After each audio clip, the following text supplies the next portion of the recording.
every community, every rural community, the cost of living continues to become more difficult for families to bear. From groceries to clothing to rent and utilities, Americans are seeing these expenses go up with no relief in sight. And not only is there no relief in sight, there's no agenda from House Republicans on how to address this. Donald Trump promised to lower costs on his first day in office. This was one of the many broken promises from this president. The Republican economic policies have only made this worse. On top of the cost of living crisis, Americans are on the brink of losing access to quality and affordable health care if Republicans allow the affordable care tax credits to expire. There is no time to waste. We have a discharge petition that is active, that has Democratic support. That is the only path to deliver the health care certainty and stability that Americans need. We heard during the shutdown from dozens of Republicans who gave public statements saying that they supported the Affordable Care Act tax credits to their constituents. This is their opportunity to make that right. This is their opportunity to stand up for health care, to stand up for their constituents, and to stand up to Speaker Johnson and Donald Trump, who are willing to let these tax credits expire to hurt the American people. This is the only real solution, and Republicans should take it before it's too late. Now I'll turn it over to Vice Chair Ted Lieu. Thank you, Chairman Aguilar. I also want to add my sincere condolences to the family of Sarah Beckstrom, the National Guard soldier senselessly killed last week. And I also pray that Andrew Wolf, the other National Guard soldier fighting for his life, pulls through. As Chairman Aguilar has said, we have an affordability crisis. That's one reason Donald Trump is polling at the lowest level ever for a modern-day president at this point in a term. Only 36% approval, over 60% disapproval. And for folks who shopped on Black Friday, last Friday, according to Salesforce, average prices across all products increased 7%. And then specifically for household goods, prices increased 24%. Things like furniture, appliances, dining, and decor all skyrocketed. And what is Donald Trump doing? He wants to make sure his Great Gatsby ballroom is as big as it can be. Trump and his rubber stamp Republicans are not focusing on the affordability crisis, and now we have healthcare costs skyrocketing. And if we don't extend the ACA tax credits, it's going to mean that millions of Americans are either going to lose health insurance or pay a lot more for the healthcare premiums. Now I'd like to talk about war crimes. Last week, Secretary Hegseth lied and denied media reports that the U.S. military ordered a second strike on defenseless shipwrecked survivors.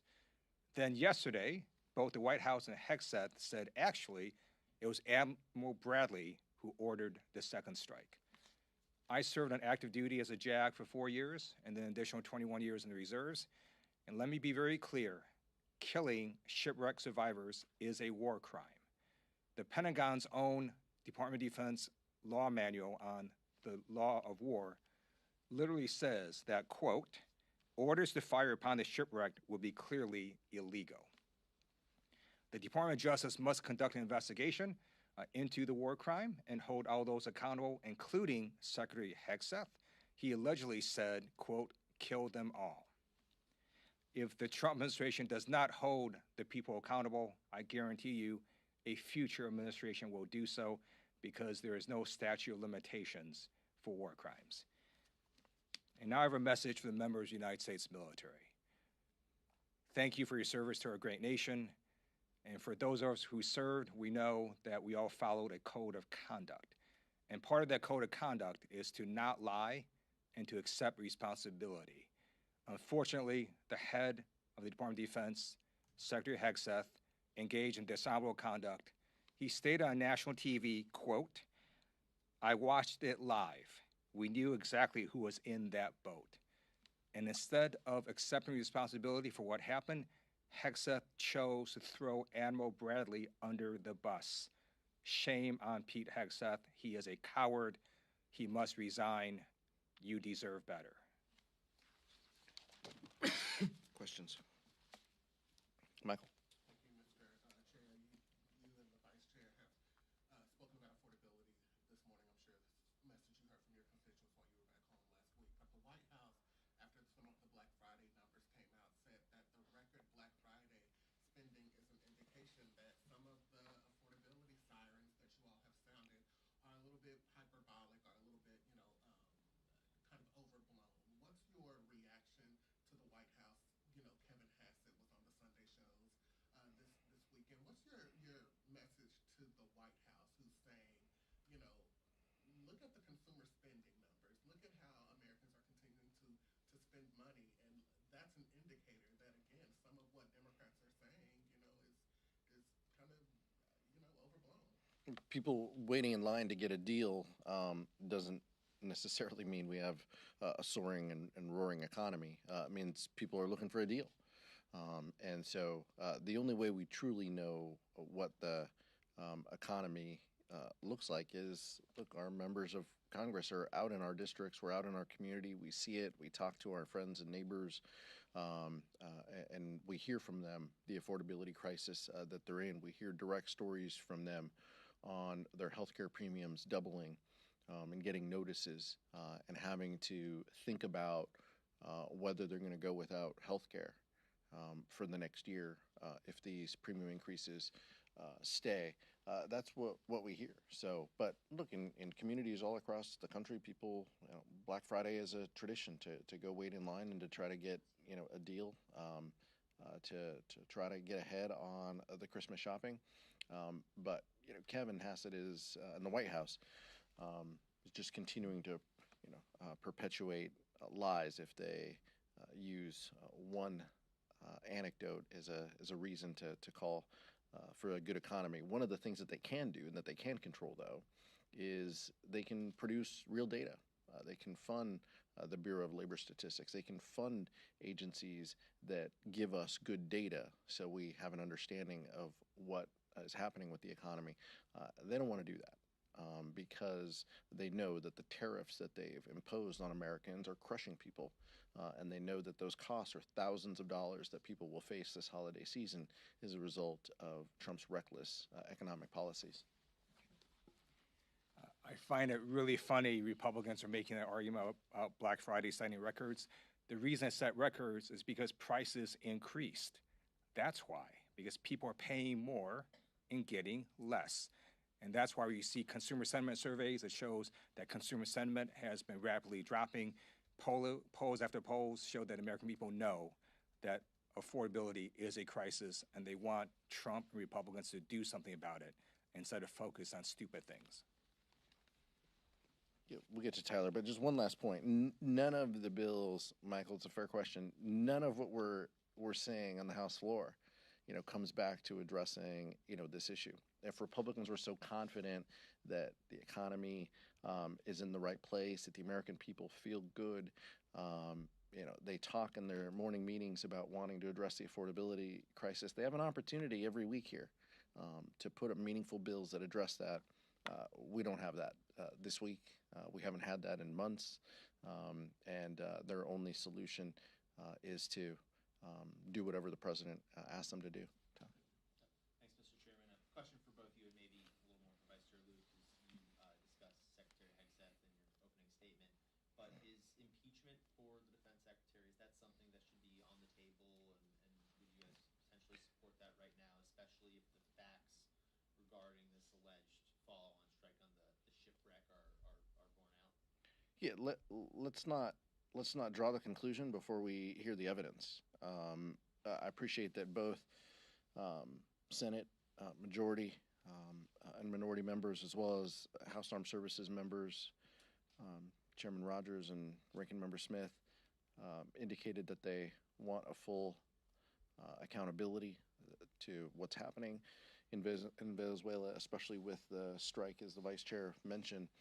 That's where this should start. Look, Republicans are not going to impeach Pete Hegseth. We feel he should resign. The Vice Chair said that multiple times from this podium. I've said he's the most unqualified Secretary of Defense that we've ever had in this country.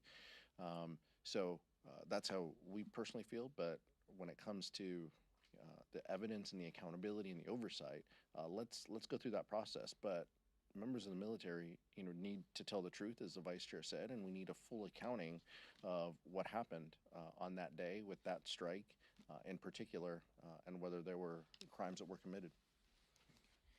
I agree with Chairman Aguilar that we need a full accounting to get all the facts first.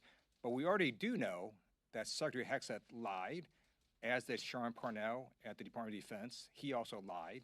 They denied the media reports last week. And then just yesterday, the White House and Hexeth himself confirmed, yeah, a second strike was ordered, and then they threw Admiral Bradley under the bus. That's what happened.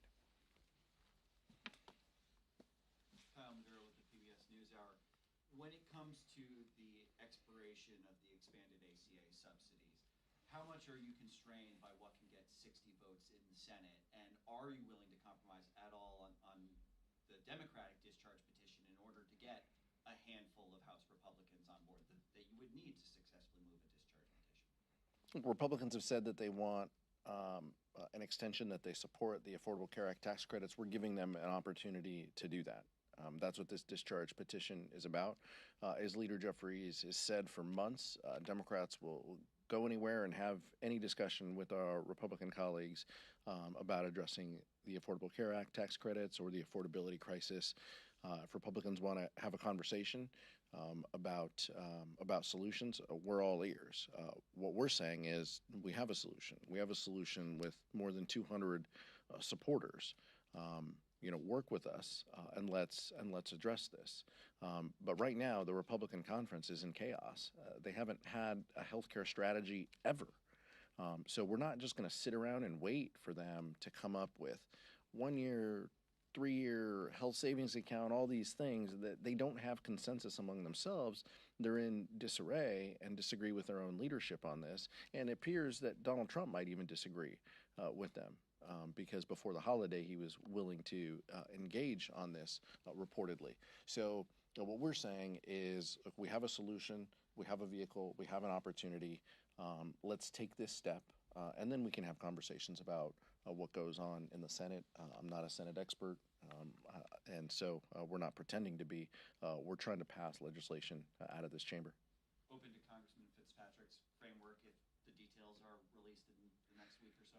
Look, we're open to solutions that deliver support for the American people. We have a viable solution with 200 supporters plus. If any member of the Republican Party has a solution with 200 supporters, we're willing to have a conversation. Maeve. Thank you. Building off of that question, would you guys consider doing a separate discharge petition on a bipartisan basis for a different, proposal like the Fitzpatrick-Suozzi one? Look, this is the vehicle that has 200 supporters. If there are people that show that they have 200 supporters on a piece of legislation, we're happy to engage and to talk. But what we're saying is this 3-year solution is the easiest, the cleanest, the most viable to move forward where we are now. We understand how to count votes. Catherine Clark is great at that. And so we're going to continue to follow the guidance of our members, but we want real solutions. We don't want talking points and working groups, so we want real solutions to the American people. The clock is ticking. The end of December is coming quickly, and people deserve relief. So that's what our proposal is focused on delivering. And leading off of that, so are you open to a 2-year extension as opposed to a 3-year with reforms, which is what Suozzi and Fitzpatrick seem to be talking about right now, if they can show you that it can pass the Senate and get signed in the White House? What we're saying is there's 200 plus Democrats on this discharge petition. If Republicans want to work with us on this, if they want to deliver for the American people, they have a real opportunity to do it. But don't just join a working group and put a press release out to your constituents saying you're willing to engage. Sign a discharge petition, force a vote. We're willing to have conversations with anybody, anytime, anywhere on the affordability crisis and specifically these tax credits, but they have had plenty of time. They have known that these tax credits were going to expire for years, and they chose to do nothing about it, including Congressman Fitzpatrick when he supported the big ugly law. And so Republicans have known that this crisis was coming. They chose to do nothing about it. So if they're truly serious about this, we have a proposal, we have a solution. Let's take that step, and then we can have conversations about what can be passed into law. But it's clear that the president is even, open to this before Speaker Johnson got a hold of him. Thank you so much.